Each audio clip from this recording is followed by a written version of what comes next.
America ગેરકાયદેસર વસતા લોકોને ડિપોર્ટ કરી રહ્યું છે અને અમેરિકાએ ડિપોર્ટ કરેલા વધુ કેટલાક ભારતીયોની વતન વાપસી થઈ છે। ત્રીજા તબક્કામાં વધુ 33 ગુજરાતીઓ પરત ફર્યા છે।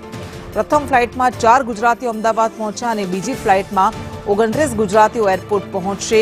અમેરિકાથી ડિપોર્ટ ગુજરાતીઓમાં 3 ડીંગુચા ગામના પણ છે। ડીંગુચા ગામ કાને અથડાતા જ એક ઘટના સામે આવી જશે, પરિવાર સામે આવી જશે કે જે આવી જ રીતે ગેરકાયદેસર અમેરિકામાં પ્રવેશતી વખતે મોતને ભેટ્યો હતો। ગઈકાલે અમેરિકાથી ડિપોર્ટ થયેલા 8 ગુજરાતીઓ આવ્યા હતા।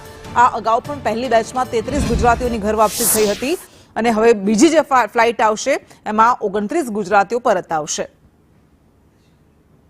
તો અલગ અલગ 3 દ્રશ્યોમાં આપણે બતાવી રહ્યા છીએ। 6 ફેબ્રુઆરીએ પહેલું અમેરિકાનું વાયુસેનાનું વિમાન આવ્યું હતું જેમાં 109 લોકોને મોકલવામાં આવ્યા હતા અને તેમાં 33 ગુજરાતીઓ સામેલ હતા અને બીજું જે વિમાન આવ્યું તેમાં 119 લોકોમાં 8 ગુજરાતીઓ પરત આવ્યા છે અને ત્રીજું વિમાન આવી રહ્યું છે તેમાં 33 ગુજરાતીઓ હશે, પરંતુ બીજા વિમાનમાં આજે જે ફ્લાઇટ આવી તેમાં 4 ગુજરાતીઓ આવ્યા છે અને હવે પાછું વિમાન આવશે, પાછી ફ્લાઇટ આવશે, એમાં 29 ગુજરાતીઓ અમદાવાદ એરપોર્ટ પર પાછા આવશે। મોટાભાગના આ લોકો કે જેઓ અમેરિકામાં ગેરકાયદેસર ઘૂસ્યા હતા અને જેમને ડિપોર્ટ કરવામાં આવી રહ્યા છે એ છે કે જેઓ હજુ અમેરિકા પહોંચ્યા છતાં તેઓ ત્યાં વસવાટ નહોતા કરી રહ્યા, તેઓ સ્થાયી નહોતા થયા, હજુ અમેરિકાની બોર્ડર પર પહોંચ્યા જ હતા અને ત્યાં તેમને ડિટેન કરી લેવામાં આવ્યા હતા।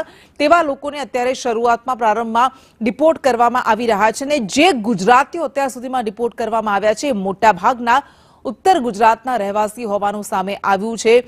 પ્રજાપતિ અનિલ કે જે વિલા ગામના છે, પ્રજાપતિ આરવ ગોઝારિયા, ઉપરાંત પ્રજાપતિ દ્રષ્ટિ ગોઝારિયા ગામની વતની છે, મોટાભાગે માણસા ગાંધીનગરના આ લોકો હોવાનું સામે આવ્યું છે। ઘુમાસણના રાજેશ પટેલ, ભરૂચના મંજુબેન પટેલ, તો અમદાવાદના માહી પટેલ કે જેમને અમેરિકાથી ડિપોર્ટ કરવામાં આવ્યા છે અને અમેરિકા દ્વારા જેવું કહેવામાં આવ્યું છે કે એક બાદ એક એ તમામ લોકોને ડિપોર્ટ કરવામાં આવશે કે જેઓ અમેરિકામાં ગેરકાયદે વસેલા છે અને એમાં મોટી સંખ્યામાં ગુજરાતીઓ પણ અમેરિકામાં જતા હોય છે, ગેરકાયદેસર પ્રવેશ કરતા હોય છે, તેમને પણ પાછા મોકલવામાં આવશે, તેમને પણ ડિપોર્ટ કરવામાં આવશે।